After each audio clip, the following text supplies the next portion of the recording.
Donc avec Florian Sellette, on nous a demandé de parler des travaux qu'on mène en fait en termes de recherche. Donc on va le replacer par rapport à l'agroécologie et les services écosystémiques, mais c'est basé sur des travaux de recherche quand même.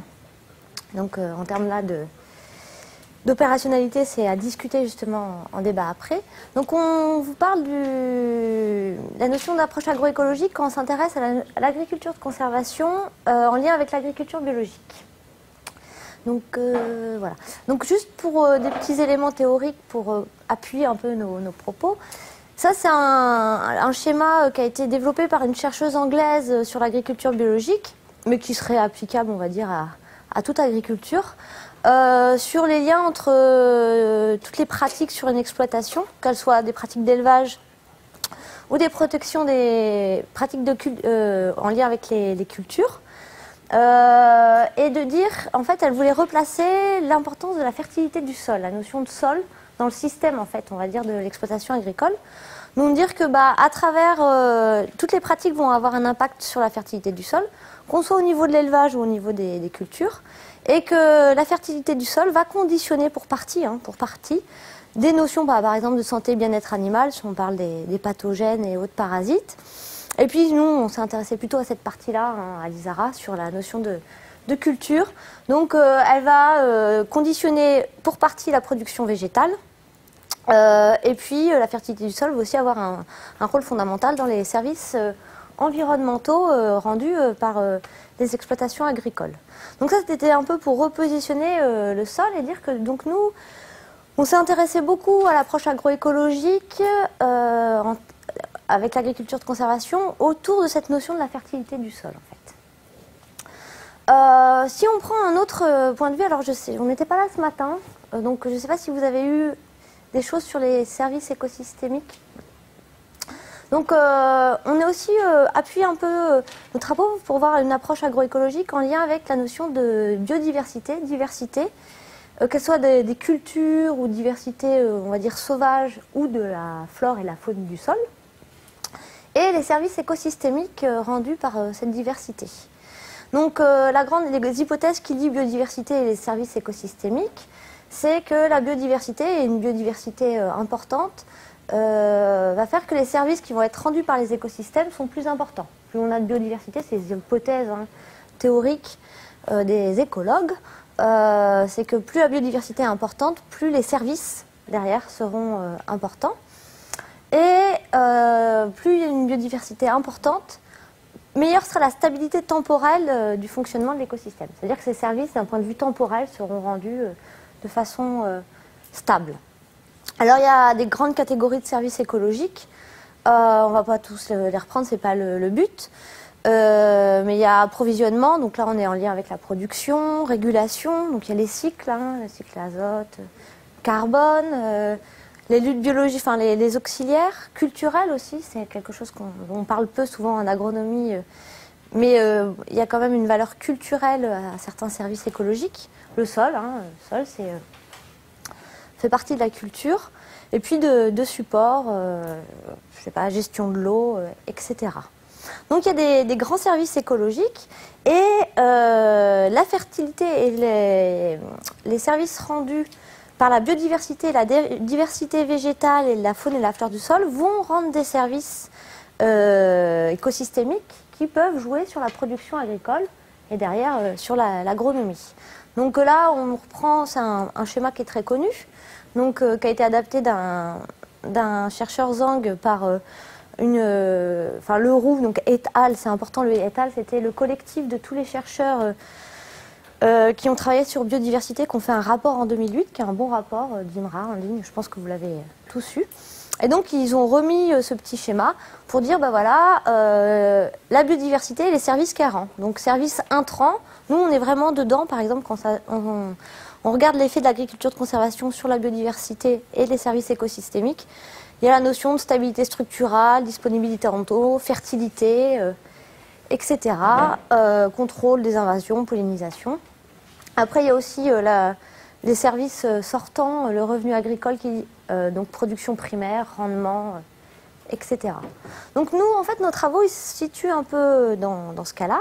C'est qu'on a voulu voir l'effet de pratique agricole dans un contexte particulier qui est l'agriculture biologique, de voir l'effet de cette pratique agricole sur une biodiversité, une diversité en termes de... Enfin, de regarder une pratique agricole qui va normalement favoriser la diversité, pour voir quels sont les services derrière rendus, mais des services qui vont être très liés à l'agronomie, en termes de fertilité des sols, de rendement, etc. Donc l'agriculture, l'exemple qu'on a pris, c'est l'agriculture de conservation. Alors petit rappel, donc ça repose sur 3 grands principes et gestion des agrosystèmes. Je ne sais pas si vous connaissez l'agriculture de conservation, vous l'avez peut-être eu déjà? Non. C'est un concept qui est plutôt issu quand même d'Amérique, du Nord ou du Sud, qui repose sur donc, 3 principes. D'une part, c'est perturber de façon la perturbation, on va dire, minimale du sol. Généralement, on parle de non-labour, voire de semi-direct. On est dans la notion de semi-direct.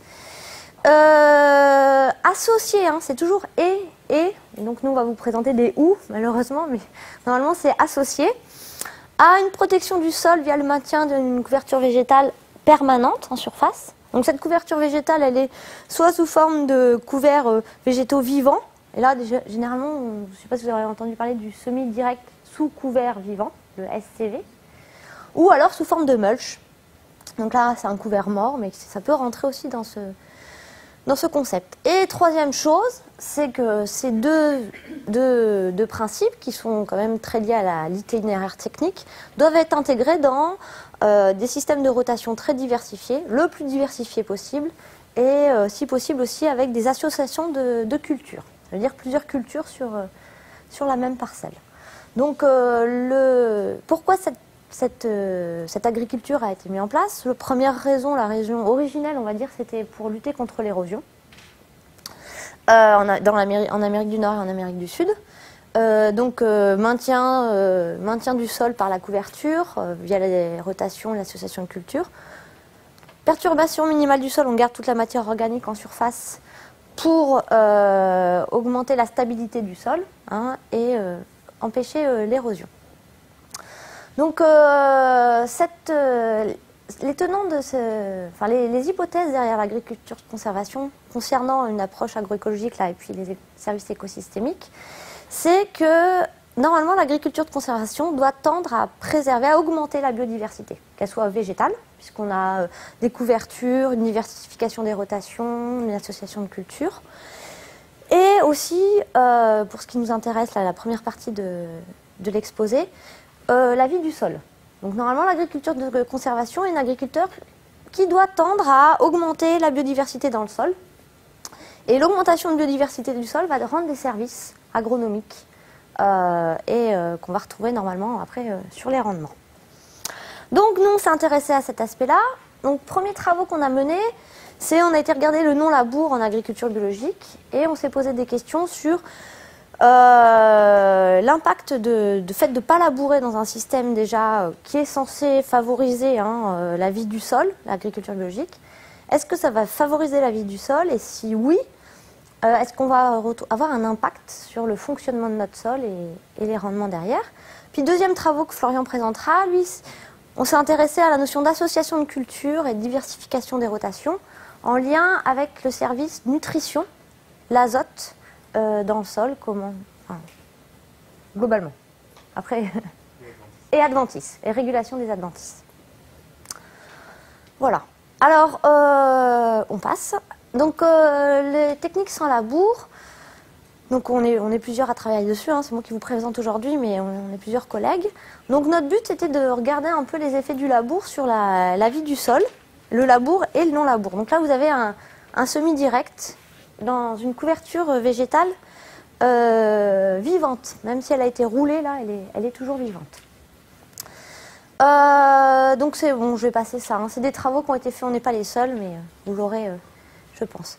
Donc on a comparé différentes techniques, c'est juste pour voir ensemble un peu ce qu'on a trouvé en termes de services derrière. Donc il y a un labour classique et un labour qu'on appelle agronomique, à l'Isara, je ne sais pas comment on l'appelle en dehors, mais c'est un peu profond, à 18 cm, sans rasette. Ce labour, le but c'est de moins diluer la matière organique et de la laisser plus en surface. Dans le non-labour, on a comparé le travail superficiel de type chisel. Et puis, on a travaillé donc là, il n'y a pas de retournement du sol. Et puis, on a comparé le travail, alors je l'ai appelé très superficiel, parce que ce qu'il faut savoir, c'est on va le voir, on a essayé le semi-direct sous couvert vivant en agriculture biologique, qui est très compliqué. Donc, on ne l'a pas toujours réussi. Donc, quand on a eu des problèmes pour garder notre essai en place, on a remplacé le semi-direct sous couvert par un travail très superficiel. Donc là, on travaille le sol qu'à 5 cm. Le but, c'est de détruire le moins possible l'habitat de la vie du sol. C'est-à-dire qu'il y a un gradient. D'une part, il y a un gradient de couverture du sol en termes de résidus de culture jusqu'au semi-direct sous couvert vivant, où là, j'ai une couverture permanente.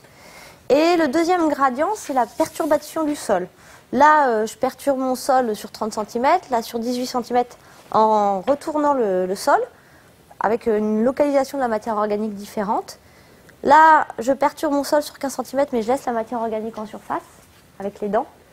Et là, je perturbe pratiquement pas mon sol, et tout reste sur les 5 premiers centimètres. Donc, pour vous montrer un peu ce que ça peut faire, l'approche agroécologique, et montrer la grande question, une question que l'on nous pose souvent, c'est de dire, bah voilà, si on arrête de labourer, qu'on travaille à 5 cm, qu'est-ce qui se passe en termes de fonctionnement du sol par rapport à la structure et à l'infiltration de l'eau? Parce que le labour, si on l'a créé, c'était pas pour rien. Donc quand on a utilisé le labour, il y avait ce côté aération du sol, création de porosité mécanique. Si j'arrête de labourer et pour des considérations environnementales, d'érosion, qu'est-ce qui se passe en termes de porosité, d'infiltration de l'eau et derrière d'enracinement et de rendement en fait? Donc l'hypothèse agroécologique, c'est que la vie du sol va travailler pour nous. Donc à votre avis, qui est-ce qui va travailler pour nous? Les vers de terre. Donc première question, c'est on s'est dit, je suis en système bio, en système non labour, on ne perturbe pas leur habitat. Est-ce que les vers de terre sont capables de venir travailler le sol et de rendre le service en fait que rendait le labour? On a pris exprès un sol qui n'avait pas beaucoup d'activité structurale, c'est-à-dire qu'un sol qui, pendant l'hiver, il gonfle pas, donc il ne recrée pas de la porosité. Donc c'est un sol où, si on ne laboure pas, il faut qu'il y ait quelque chose d'autre qui prenne le relais. D'accord? Donc ce qu'on a fait, c'est qu'on a regardé la structure du sol. Je vais passer vite parce que je prends du temps. On a fait des profils culturaux. Donc je pense que tout le monde connaît le profil cultural. Donc, on a regardé c'est juste pour vous rappeler, on a regardé, vous vous souvenez, les modes tassé gamma, les modes tassé delta, pas tassé gamma, et les modes tassé delta. On a suivi la structure de notre sol en utilisant ces indicateurs de compaction des mottes et puis aussi des indicateurs de fissuration. Parce qu'il n'y a pas que la compaction à l'intérieur des mottes, il y a la fissuration. Et on a regardé l'évolution de la structure de notre sol, voir si, quand on compare le non-labour et le labour, comment ça évolue et si à un moment, on voit que le non-labour a une structure intéressante malgré le manque d'aération. Alors là, c'est des résultats. Donc on a commencé après 3 ans de luzerne. Alors malheureusement, on a mal commencé. Hein. On pensait après 3 ans de luzerne d'avoir un sol pas tassé. En fait, on avait un sol qui était tassé à 80%. On est sur des sables du Rhône. Pourquoi? Parce que même avec 3 ans de luzerne, c'est de la luzerne qui a été fauchée, c'était de la luzerne qui a été récoltée. Donc il y a eu quand même un effet des passages des remorques. Donc on avait un sol tassé et justement pas aéré pendant 3 ans, ce qui n'avait pas été travaillé. Donc on a observé année après année, on ne va pas faire toutes les années, juste pour vous dire que finalement, même au bout d'une rotation, on a toujours le labour gagne, on va dire, en termes d'aération du sol. Quand on regarde les modes delta et les modes gamma, quand on regarde à l'intérieur des modes, on est vraiment sur la porosité à l'intérieur des mottes. Alors, je trouve pas la lumière. Ah voilà.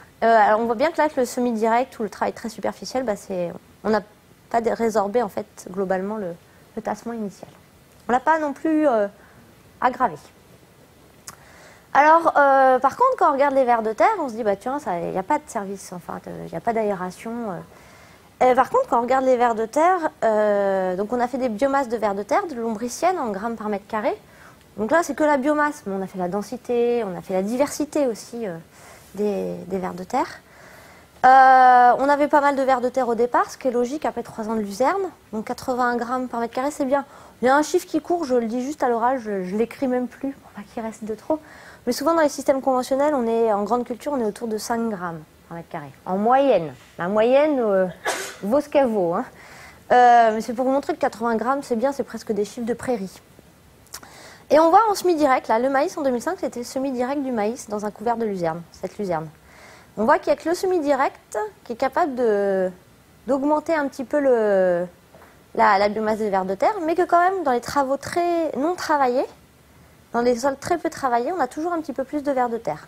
Alors, c'est pas flagrant, mais on a toujours, statistiquement, plus de vers de terre. Je vous aurais pas mis cette échelle, ça aurait été plus flagrant, hein, bien sûr. Là, je passe quand même de 50 grammes à 10 grammes pour les autres. Donc déjà, première chose, c'est que qu'on retourne le sol ou on ne retourne pas le sol, ça ne change pas grand-chose pour les vers de terre.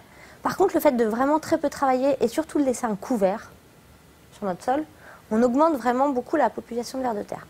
Donc la question qui se pose, c'est quand même on a plus de vers de terre et on ne retrouve pas l'évolution de la structure quand on regarde les mottes. Donc on a été regarder l'activité des vers de terre.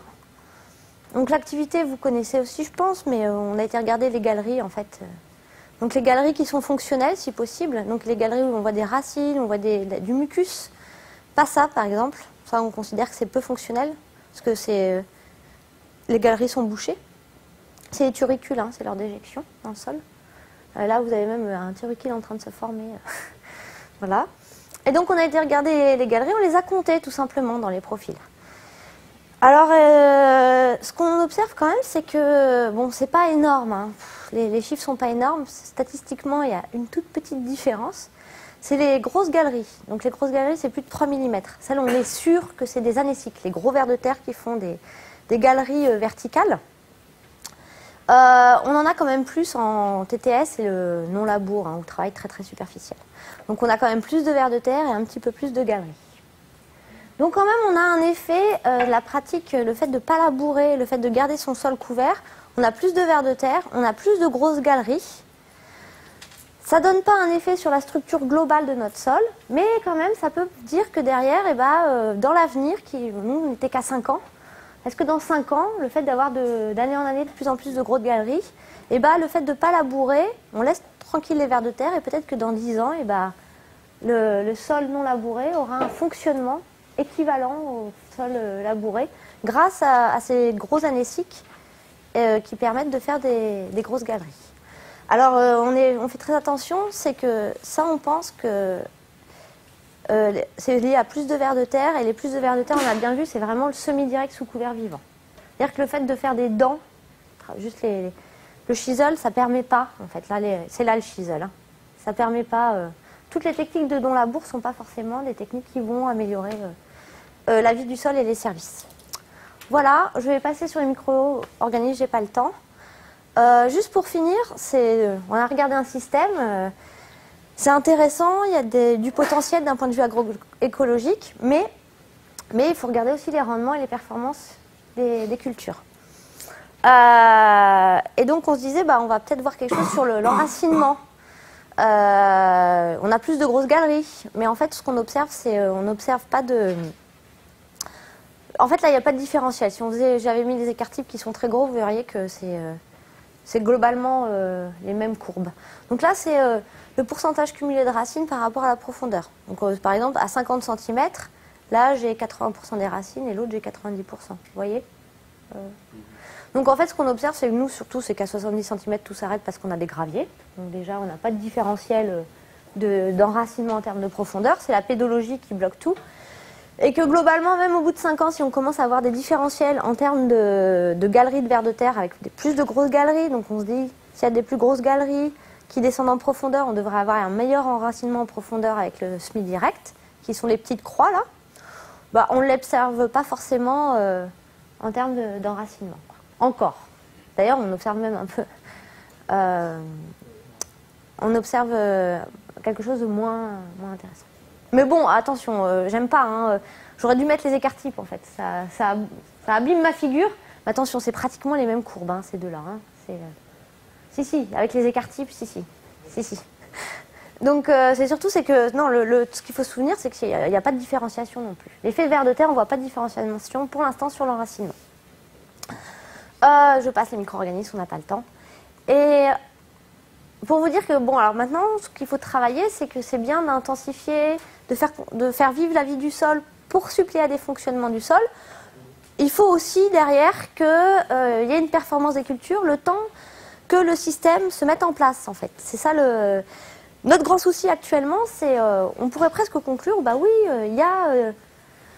le non-labour avec la couverture du sol permet plus de vers de terre, on voit des premiers effets, c'est une pratique intéressante. Le problème, c'est qu'il faut passer ces années où on voit où le système se met en place et passer ces années sans trop de pertes pour l'agriculteur. Et là, on en est là, en fait, on en est à mettre en place les techniques. Donc, vous voyez, on a fait le maïs.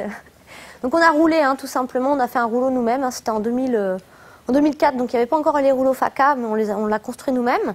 Donc on a roulé notre couvert, on a semé directement. C'est juste pour vous montrer, bon, c'est pas joli, c'est que en fait, vous voyez le semis direct sous couvert, et là c'est le labour. Hein. Donc c'est juste pour montrer. Là, je sais pas si vous voyez, là, on a la parcelle en labour, là, et c'est le joli coin du semis direct. C'est le joli coin du semis direct. Non mais parce qu'on est en bio, hein, attention. Là, je vous montre. Le Graal, hein, c'est du semi-direct sous couvert vivant en bio, c'est presque... c'est très dur, quoi, parce qu'il n'y a pas d'herbicide pour gérer quoi que ce soit. Tout en semi-direct sous couvert vivant, ils sont tous au glyphosate, hein, en conventionnel. Donc, les agriculteurs, ça ne les décourage pas. Hein. On continue à travailler. Ils le veulent, ça, en fait. Et exemple aussi, par contre, à un côté, on ne pense pas, par exemple, en pratique agroécologique, agriculture de conservation, là, c'était le soja qui a été un peu meilleur, d'ailleurs. Et surtout, il a été meilleur en semi-direct sous couvert, alors de soja dans du seigle. Et regardez, c'est surtout la levée qui a été très bonne dans le semi-direct. Alors pourquoi elle était très bonne? Parce qu'en fait, on a une attaque de pigeons. Vous savez, les pigeons, ils aiment bien les essais, parce que c'est des patchwork de parcelles. Ils viennent attaquer et puis ils aiment bien la bio.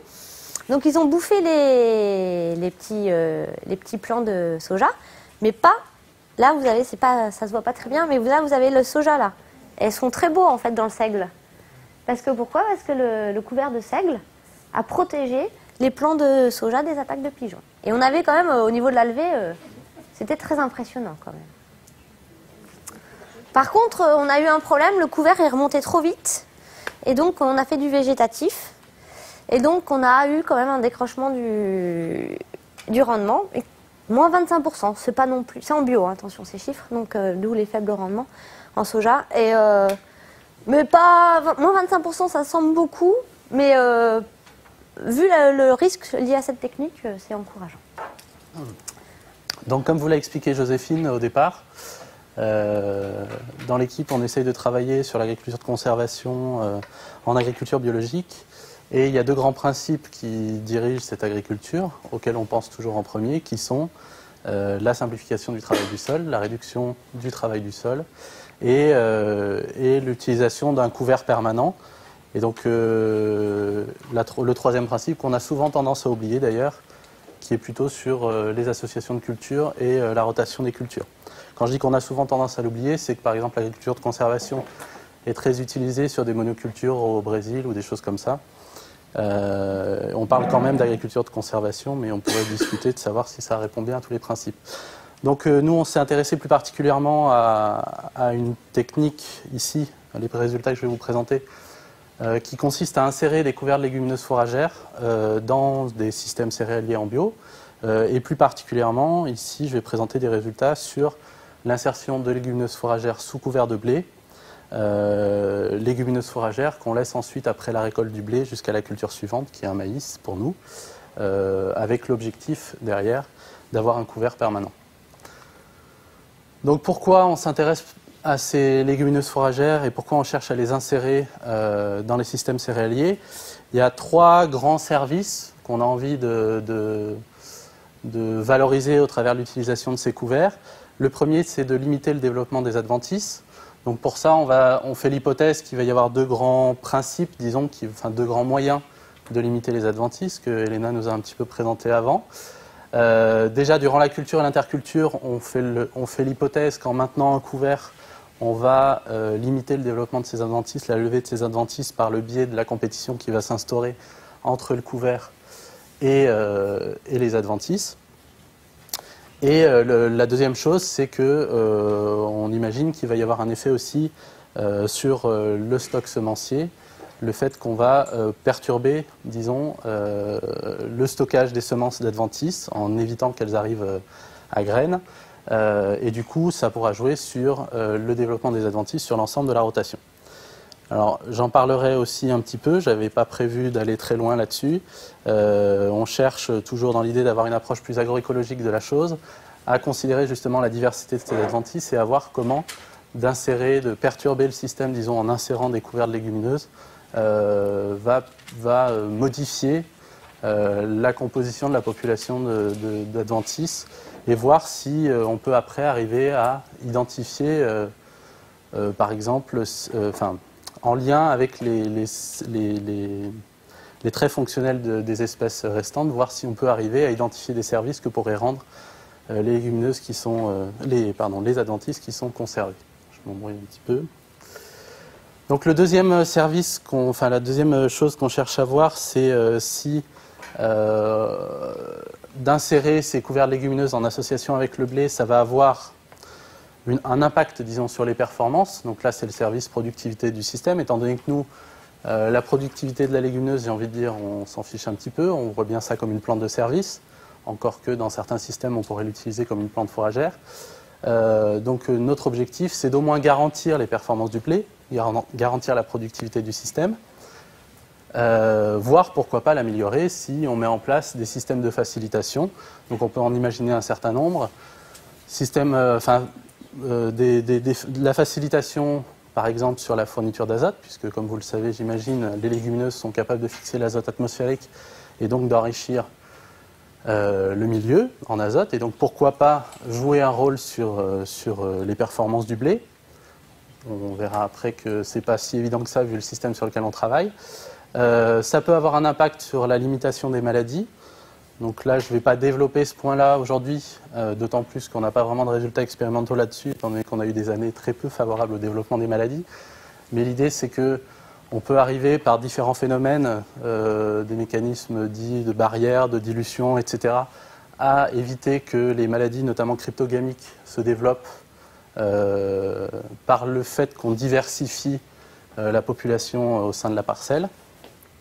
Et puis, on l'a déjà vu avant, en limitant la compétition des adventices. Donc là, j'ai mis en limitant les adventices parce que je suis encore agronome et que parfois on a du mal à changer de concept. Mais on est bien ici dans l'idée de limiter la compétition des adventices et on verra comment. Et puis par contre, évidemment, si on s'intéresse à la productivité, il faut faire attention au phénomène de compétition. Et comme on pouvait imaginer avoir une facilitation pour les ressources, notamment pour l'azote, on peut tout à fait avoir une compétition entre le couvert de service et la culture de blé. Donc on va aussi regarder, voir si on n'a pas de compétition qui se met en place. Et puis le troisième objectif qu'on a donc en insérant ces plantes de service, c'est d'améliorer les performances de la culture suivante. On se place à une échelle pluriannuelle, on est sur une rotation, et l'idée c'est évidemment, là par contre on en attend beaucoup plus, d'améliorer les performances de la culture suivante. Comment ? En facilitant en créant de la facilitation par le biais de la fourniture d'azote que peut amener la légumineuse fourragère et en limitant encore une fois la compétition par les adventices.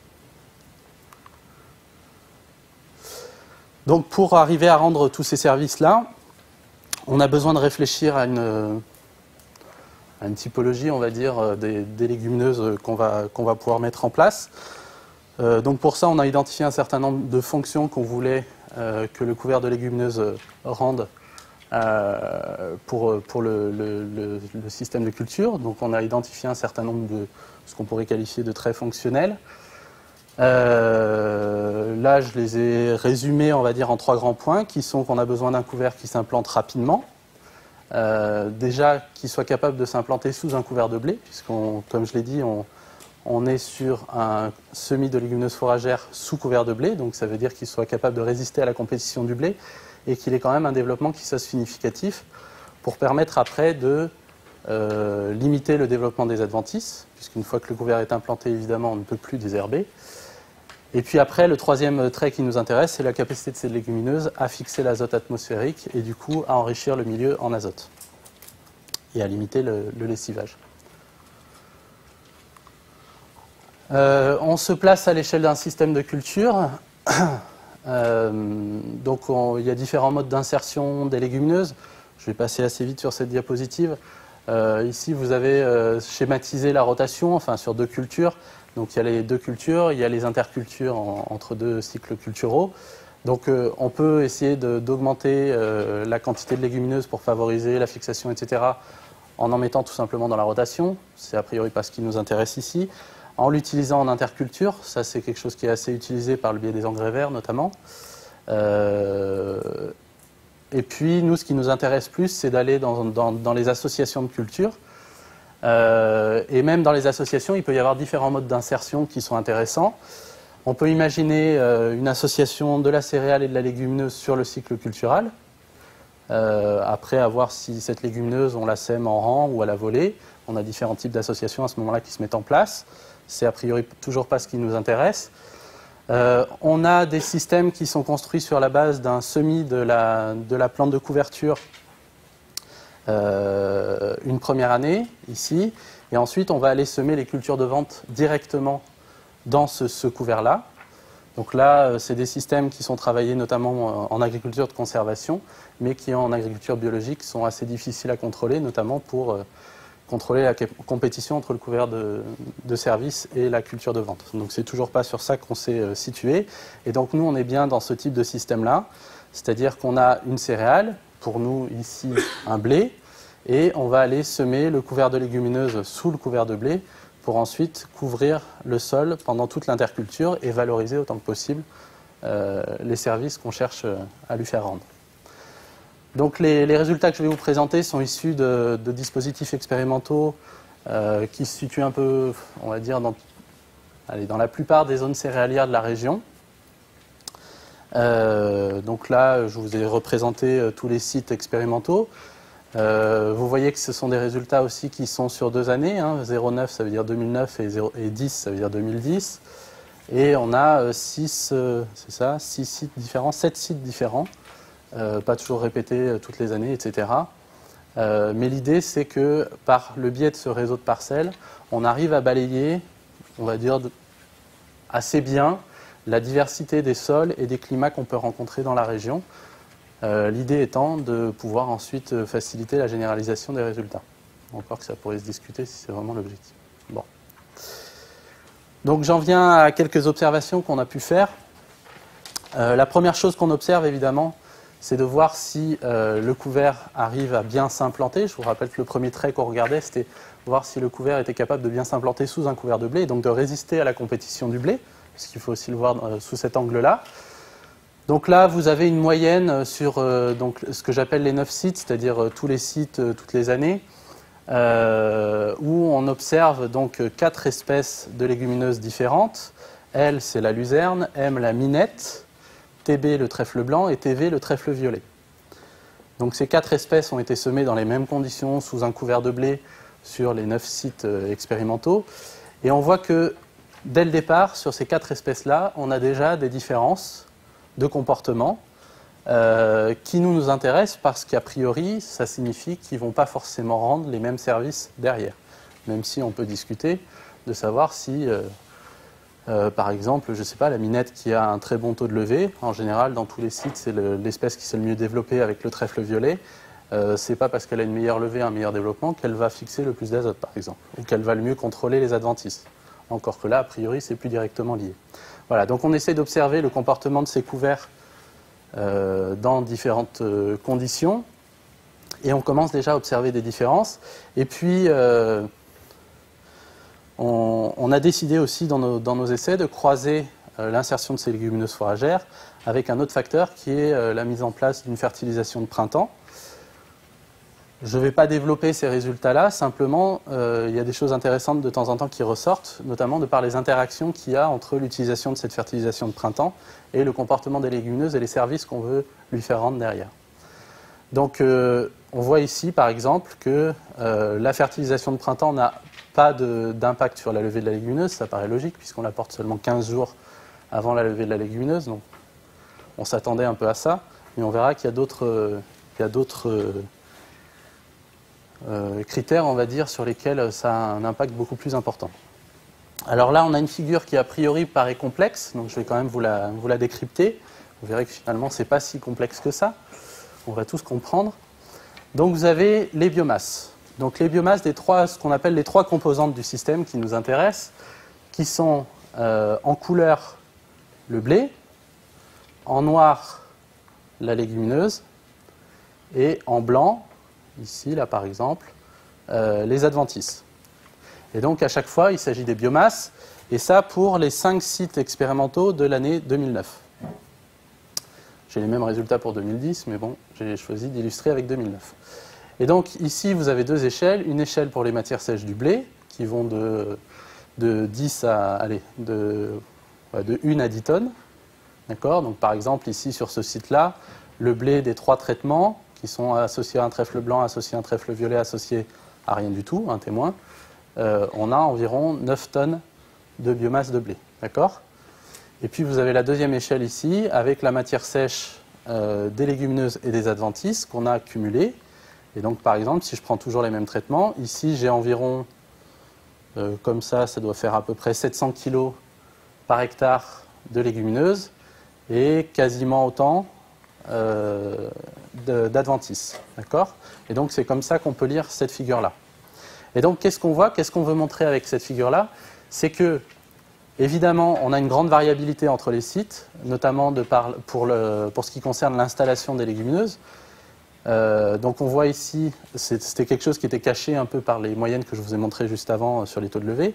Et donc on voit ici par exemple que sur un site, on a un développement des légumineuses qui est assez important, qui est variable entre les espèces, mais qui globalement est assez important, puisqu'on va avoir, ça c'est mesuré, j'ai oublié de le dire, à la récolte du blé, on va avoir à la récolte du blé jusqu'à 1,5 tonne de matière sèche de couvert, ici de minette, ce qui commence à faire un joli couvert, bien implanté.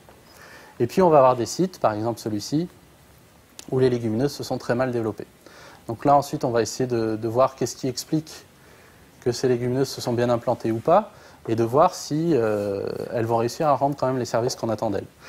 Et là ce que je voulais surtout faire ressortir aussi avec cette figure-là, c'est qu'on voit que globalement on a des sites où les légumineuses s'implantent bien et on n'a pas du tout d'adventices. On a des sites où les légumineuses ne s'implantent pas et on a beaucoup d'adventices, on va dire. Et puis on a un site qui est un peu entre les deux, qui est celui-ci, où on a autant d'adventices que de légumineuses. Et donc la question qu'on se pose, quand on avait ces résultats, c'est finalement, quel est le premier de la fou de la poule ? Est-ce que c'est la légumineuse qui, en s'implantant bien, a éliminé les adventices ?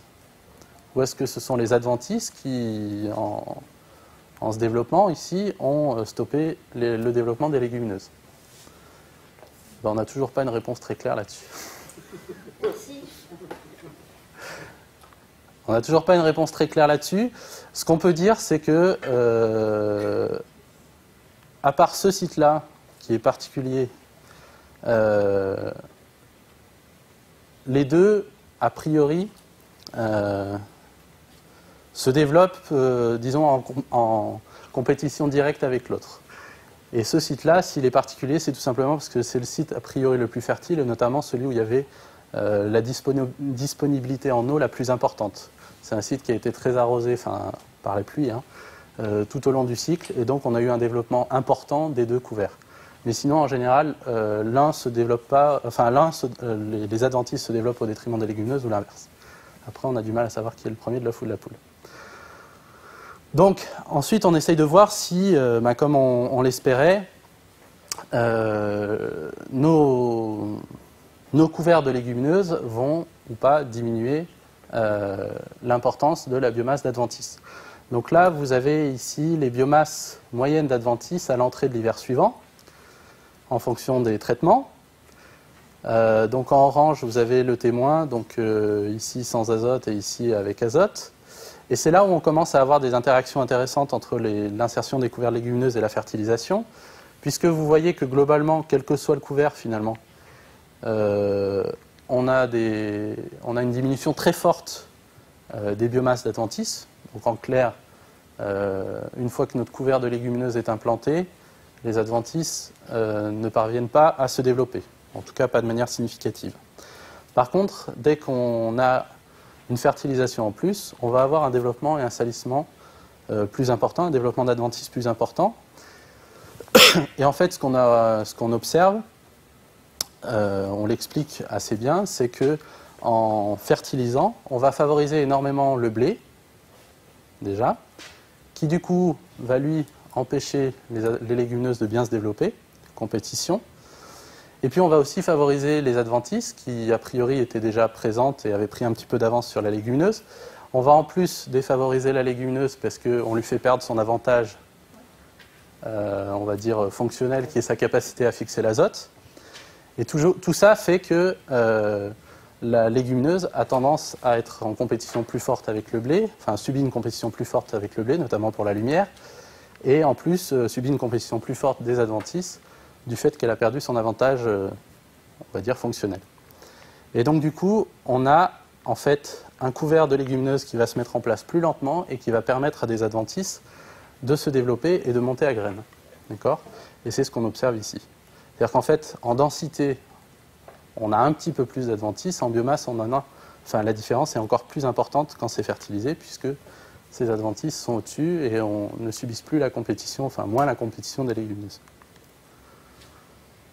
Alors oui, j'avais pas prévu de diapositive là-dessus, mais Alexander tout à l'heure vous a parlé de quelque chose qu'on essaye de faire depuis l'année dernière en s'intéressant aux adventices. On était un peu frustré de considérer les adventices simplement comme une biomasse totale ou des choses comme ça, et puis même en allant chercher à identifier ces adventices, on se disait que ça ne suffisait pas. Et donc, on a essayé de voir comment ces couverts de légumineuses qu'on insérait dans le blé allaient modifier la composition de la population d'adventices et essayer de caractériser cette population d'adventices en lien avec des traits fonctionnels. Pourquoi ? Puisqu'on se dit que cette population d'adventices, à la limite, quand elle est en place, un peu comme Elena, ce que tu as dit sur ce qui se faisait à Dijon, elle pouvait aussi rendre des services qui seraient intéressants. Et donc, on a identifié un certain nombre de traits fonctionnels qu'on pourrait classer sur 2 voire 3 grandes fonctions. La première fonction qui nous a intéressé, c'est la capacité de l'espèce d'adventice à entrer en compétition avec les cultures, parce qu'on reste agronome, on n'oublie pas tout d'un coup quand même. Et donc, on a identifié un certain nombre de traits qui, a priori, étaient capables de nous dire si cette espèce-là d'adventice était très compétitive ou pas avec le blé. Donc les traits, c'est par exemple la valence à l'azote. Est-ce que l'adventice, s'il y a de l'azote dans le milieu, est capable d'en consommer beaucoup et rapidement. C'est par exemple sa capacité à monter en hauteur assez rapidement et donc à entrer en compétition pour la lumière. C'est par exemple sa capacité à produire énormément de graines très rapidement et donc à se reproduire d'un cycle à l'autre, etc. Donc on a identifié comme ça 5 ou 6 traits. On a essayé d'identifier le lien, voir si la population d'adventices qui restait en place était susceptible de favoriser la venue par exemple d'auxiliaires des cultures. Donc là on a eu un peu plus de mal à identifier des traits, mais on s'est basé par exemple sur savoir si elle avait un caractère mellifère ou pas, etc.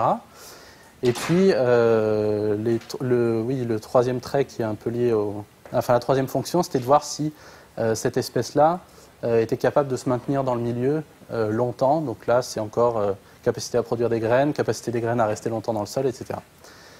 Et donc, ce qu'il y a d'intéressant, même si on n'a qu'1 an de résultats et c'est encore assez imprécis, on va dire, c'est que ce qu'on montre, c'est que l'insertion des légumineuses fourragères diminue énormément la biomasse des adventices, diminue aussi la diversité de la population d'adventices, c'est-à-dire qu'il y a des espèces qui disparaissent plutôt que d'autres. Et a priori, mais ça reste à confirmer puisque c'est variable un peu selon les sites, les espèces qui disparaissent, la plupart des espèces qui disparaissent sont des espèces qui étaient moyennement à très compétitives pour le blé, notamment pour la question le trait de la valence à l'azote. On attendait plutôt l'inverse. Donc ça veut dire qu'a priori, les couverts auraient tendance à supprimer les espèces les plus compétitives avec le blé. Comme je l'ai dit, c'est variable selon les sites. Et par contre, les espèces qui restent sont plutôt des espèces, par rapport à l'autre trait qui nous intéressait, qui était la capacité à faire venir les auxiliaires, sont des espèces plutôt mellifères. Donc plutôt intéressantes de ce point de vue-là, même si on n'est pas encore capable de dire si ces espèces vont attirer les insectes qu'il nous faut, etc. C'est encore très exploratoire, hein, ce que je vous dis. Et donc ça reste à confirmer, c'est aussi pour ça que je ne pensais pas le présenter aujourd'hui, mais bon. T'en as parlé, ça me paraît intéressant. Donc je vais finir un peu vite. L'autre trait qui nous intéresse, c'était donc la capacité de la légumineuse à incorporer, on va dire, de l'azote dans le système. Donc là, vous voyez les quantités d'azote accumulées dans le couvert de légumineuse à la récolte du blé. Hein. Oui, c'est ça. Je ne l'ai pas précisé, mais c'est à la récolte du blé. Donc on n'a pas encore les résultats pour à l'entrée de l'hiver, enfin à la destruction du couvert, on va dire, c'est ce qui nous donnera réellement une estimation de la quantité d'azote qu'on peut relarguer dans le système.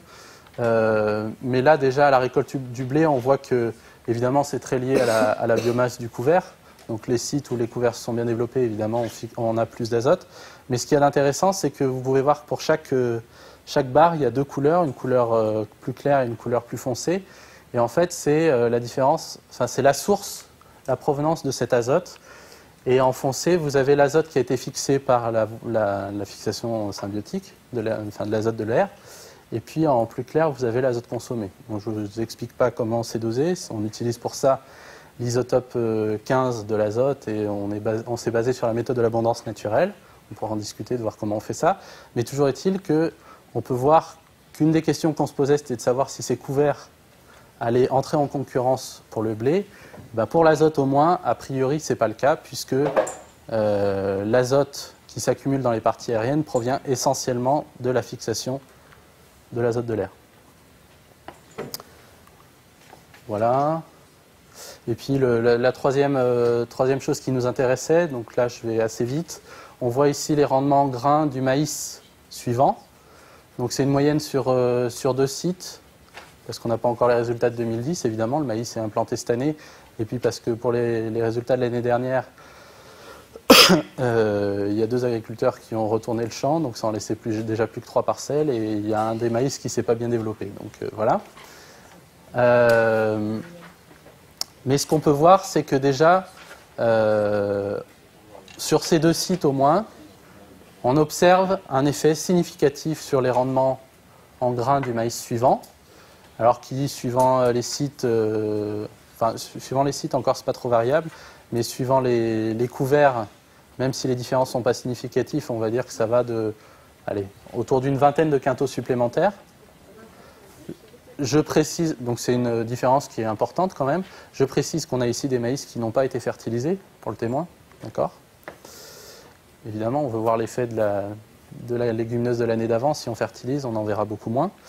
Et puis ce qu'on voit aussi, c'est qu'on a encore une interaction ici avec la fertilisation de printemps qu'on a encore du mal à expliquer, honnêtement. Donc on veut voir si ça se confirme cette année, mais on voit que quand on a fertilisé, si la modalité, disons, où il y avait un trèfle blanc l'année d'avant, a bien eu cette augmentation de rendement, ça n'a pas été le cas pour le trèfle violet.